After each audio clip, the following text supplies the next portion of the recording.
So friends, कैसे हो आप लोग? आशा करता हूं बहुत ही बढ़िया होंगे। तो देखो, आज मैं आपको क्या करवाऊंगा, रियल नंबर की एक्सरसाइज 1.2।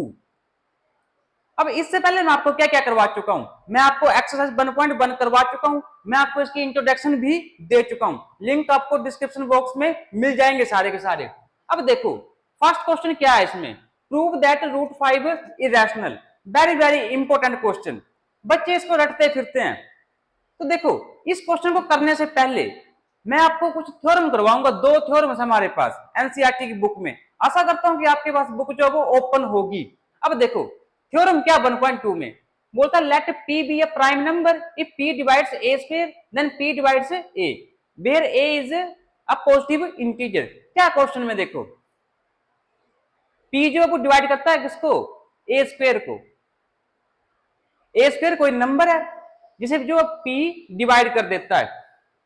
तो इसका मतलब क्या देखो, और थ्योरम कह रही है कि अगर p ने a स्क्वायर को डिवाइड किया तो यही सेम p अकेले a को भी डिवाइड करेगा, ये कहती है। अब इसको प्रूव करते हैं, क्या सिस्टम है इसमें। मान लो a की वैल्यू में मान लेता हूं क्या, 5 मान लेता हूं। चलो, a की वैल्यू 5 मान ली मैंने, तो a स्क्वायर की वैल्यू कितनी आएगी, a स्क्वायर की, तो 5 मल्टीप्लाई 5 कितना आ गया, ये 25। इस तरीके से तो a स्क्वायर की वैल्यू पुट कर दो ऊपर, यहां पर पुट कर दी मैंने 25।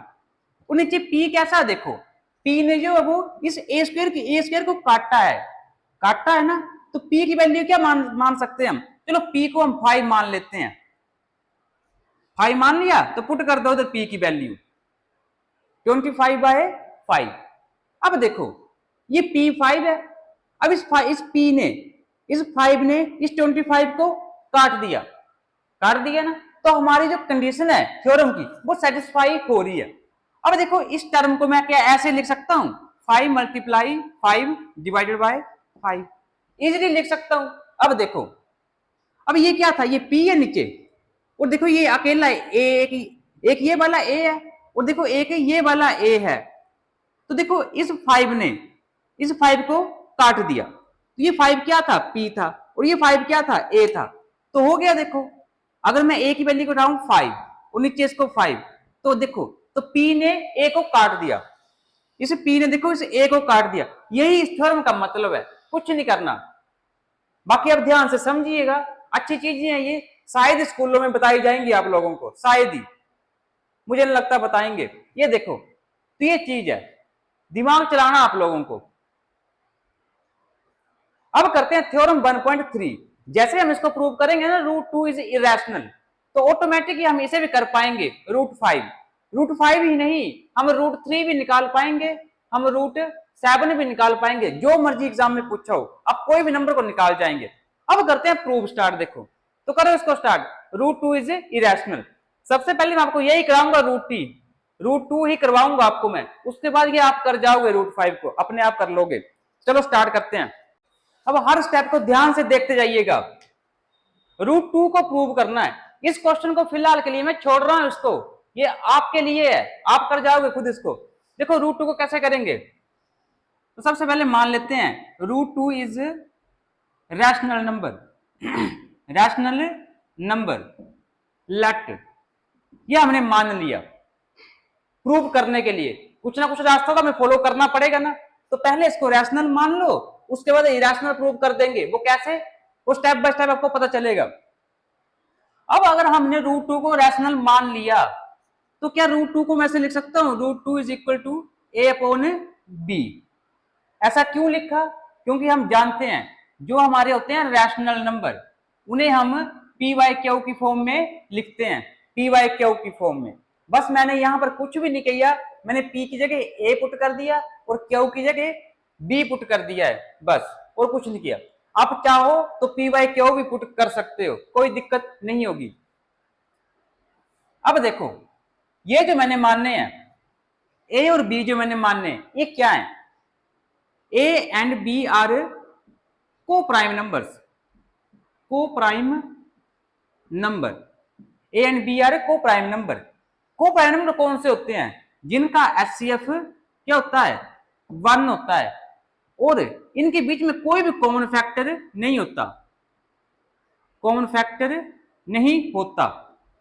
मैं उम्मीद करता हूं कि 9th क्लास में मैंने एक क्लास ली थी नंबर सिस्टम की, अगर आपने उसे सुना होगा तो उस वीडियो में मैंने सब कुछ बताया है ये कि क्या होते हैं coprime number, prime number, composite number, हर चीज के ऊपर मैंने डिटेल में बात करी है। फिर भी आपको थोड़ा सा बता देता हूँ कि को प्राइम नंबर क्या होते हैं, ये इसका मतलब क्या है। देखो ये पेयर होता है नंबर का, जैसे मैंने ये लिए ना ए और बी, तो कौन से नंबर है हमें नहीं पता।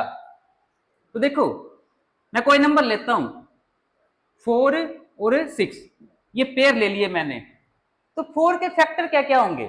देखो 4 के फैक्टर क्या क्या होंगे, और फैक्टर क्या होते हैं, जो नंबर 4 को डिवाइड कर देते हैं, जो नंबर 4 को डिवाइड कर दें वही 4 के फैक्टर होंगे। तो 1, तो 1 के द्वारा 4 डिवाइड हो जाता है। इसी तरीके से 2, इसी तरीके से 4, बस ये 3 नंबर ऐसे हैं जो 4 को डिवाइड कर देते हैं। अब यहां पर देखिए इसका 1 तो है ही, 1 तो हर किसी का फैक्टर होता ही है, तो 1 यहां आ गया, और ये 3, चलो पहले 2 लिख लो, 2 से भी जाता है ये, और 3 से जाता है, और 6 से भी जाता है।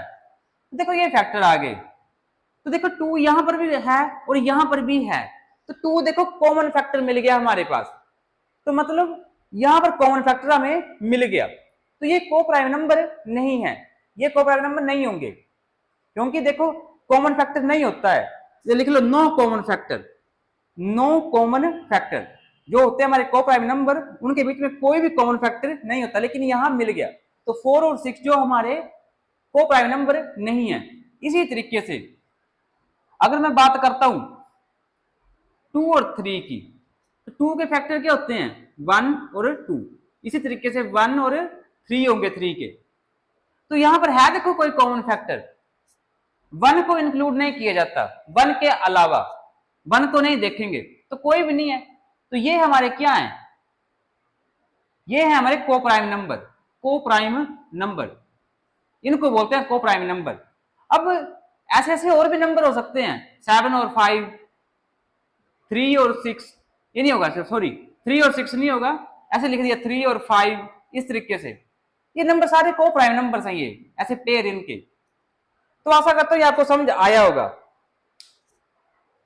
अब देखते हैं आगे, चलो अब बढ़ते हैं आगे, अब आगे के स्टेप लेते हैं। अब करो इसको क्रॉस मल्टीप्लाई,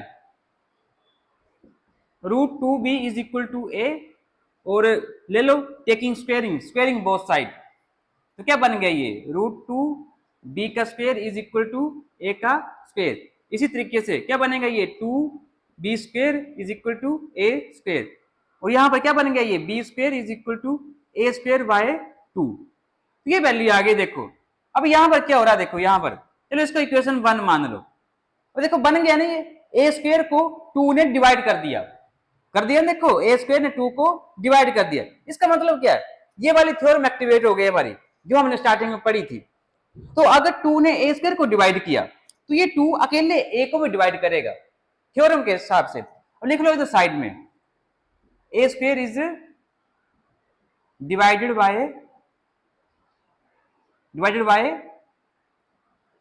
2, देन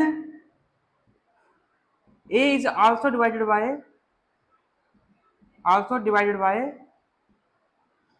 2, इस तरीके से ऐसे लिख सकते हैं। इसका मतलब क्या है कि a को जो 2 ने डिवाइड कर दिया, a को 2 ने डिवाइड कर दिया। अब अगला स्टेप, अगर a को 2 डिवाइड कर रहा है तो देखो 9, अभी एक स्टेप और आता है, let a is equal to 2c, मैंने पुट कर दिया a is equal to 2c। यहां पर c क्या है, c इज एन इंटीजर। अब देखो मैंने a को 2c क्यों मानना है, क्वेश्चन है ना अपने आप में, ये a को 2c मानना मैंने, ऐसा भी क्यों मानना, क्योंकि देखो जो a है, a किससे कट रहा है, a हमारा 2 से डिवाइड होना चाहिए। तो a जो है a हमारा एक ऐसा नंबर होना चाहिए जो 2 से डिवाइड हो जाए। तो कौन सा नंबर होगा, देखो मान लो जो 2c, देखो ये जो मैं पुट करूंगा a 2c, तो 2c एक ऐसा नंबर है जो 2 से डिवाइड होगा ही होगा। देखो 2c, ये c क्या है, यहां पर कोई एक इंटीजर है, तो मान लो अगर सी की वैल्यू में 1 पुट कर दूं, 2 इंटू 1 क्या आंसर आएगा 2।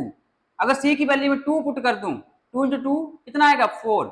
अगर सी की वैल्यू में 3 पुट कर दूं कितना आएगा 3 2 जा 6। तो जितने नंबर देखो ये आ रहे हैं ना, ये सारे नंबर 2 से डिवाइड हो जाएंगे। तो यही हमारा मकसद था, इसलिए हमने अगर अकेला मान लेते सी, अगर अकेला सी मानते तो ये नंबर एक ऐसा होना चाहिए जो 2 से कटे। तो 2c में अब जो मर्जी पुट कर लो सी की वैल्यू, ये नंबर 2 से कटेगा ही कटेगा। अब सी की जगह आप कुछ और भी लिख सकते थे, एम एन जो भी आपको लिखना हो, ये आपकी इच्छा है और कुछ नहीं है। समझ गए इसको, सी इज एन इंटीजर। अब इस ए को इस फर्स्ट इक्वेशन में पुट कर दो तो क्या बनेगा, देखो जैसे मैं इसको पुट करूंगा यहां पर, करो पुट, इसमें क्या बनेगा, ये B square is equal to 2c का स्क्वेयर डिवाइडेड बाय 2, क्या बनेगा ये B square is equal to 4c का स्क्वेयर डिवाइडेड बाय 2, और ये बनेगा 2b का square is equal to 4c का स्क्वेयर, और 2 से काट दिया क्या बनेगा B square is equal to 2c का स्क्वेयर। तो यहां से क्या आ गया ये B square divided by 2 is equal to C का स्क्वेयर, इस तरीके से। अब यहां से क्या मिल गया, देखो इधर से फिर बन गया, देखो ये इस 2 ने इस बी स्क्वेयर को डिवाइड किया ना, इस 2 ने इस बी स्क्वेयर को डिवाइड किया, तो इसका मतलब क्या है, B square is divided by 2, then B is divided by according to theorem divided by 2, इस तरीके से। अब इसका मतलब क्या हो गया, देखो जो ये 2 है, देखो 2, इस 2 ने इस a को भी डिवाइड किया ना, देखो यहां पर, और इसी 2 ने इस b को भी डिवाइड किया। इसका मतलब समझ पा रहे हो आप लोग क्या हो गया, यहां पर हमने स्टार्टिंग में a और b को क्या मानना था, एक को प्राइम नंबर मानना था, को प्राइम नंबर, तो उनके बीच में कोई भी कॉमन फैक्टर नहीं आता। लेकिन हम यहाँ क्या देख रहे हैं, देखो 2 जो है कॉमन फैक्टर है। कॉमन फैक्टर क्यों है, क्योंकि देखो 2 जो है वो इस a को भी डिवाइड कर रहा है, और 2 ही जो ये 2 है इस b को भी डिवाइड कर रहा है। अगर आप इसकी गहराई को समझोगे तो आपको ये आराम से प्रूव हो जाएगा। समझना इस क्वेश्चन को, बार बार क्या बताने की कोशिश कर रहा हूं हर चीज को। तो देखो तो 2 एक कॉमन फैक्टर मिल गया हमें, तो यहां से क्या प्रूव हो गया, यहां से क्या प्रूव हुआ कि a and b are not a coprime number, a and b are not an coprime number. तो देखो हमने क्या मानना था, let root 2 is rational number, हमने माना था रूट 2 को क्या मानना था, रैशनल नंबर मानना था, और उसके बाद हमने a और b को ले लिया था इस तरीके से a अपॉन b की फॉर्म में, और क्या मानना था, a और b को को प्राइम नंबर मानना था हमने।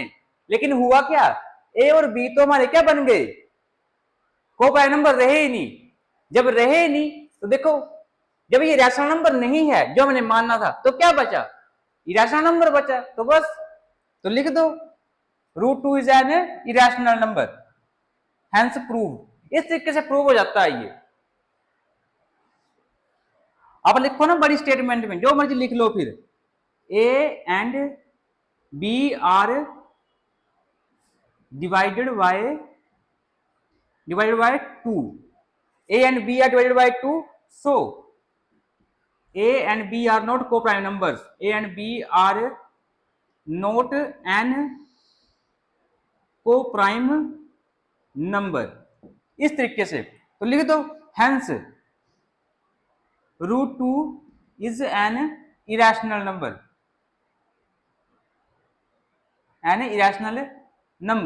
इस तरीके से प्रूव करना है। तो इस क्वेश्चन में कुछ भी नहीं था, क्रक्स देखो यहां पर था कि a को 2c मानना हमने, किस बेस पे मानना, और यहां पर देखो a अपॉन b को किया इसके बराबर, और a और b को को-प्राइम नंबर बताया हमने इस तरीके से, और ये पूरा क्वेश्चन प्रूव हो गया। अब बात करते हैं रूट 5 की। अब रूट 5 में कुछ भी नहीं करना, जहां जहां 2 है देखो वहां 5 पुट कर दो। यहां पर 2c किया था, यहाँ 5c पुट कर देना, बाकी ऐसे सोल्व करना, नॉर्मल सोल्व, पूरा सोल्व ऐसा ही रहेगा। अब देखो जहां जहां 2 आया नीचे वहां 5 आएगा, यहां पर कॉमन फैक्टर 2 आया था ना, तो उधर 5 आएगा। इस तरीके से ये खुद सॉल्व करिएगा।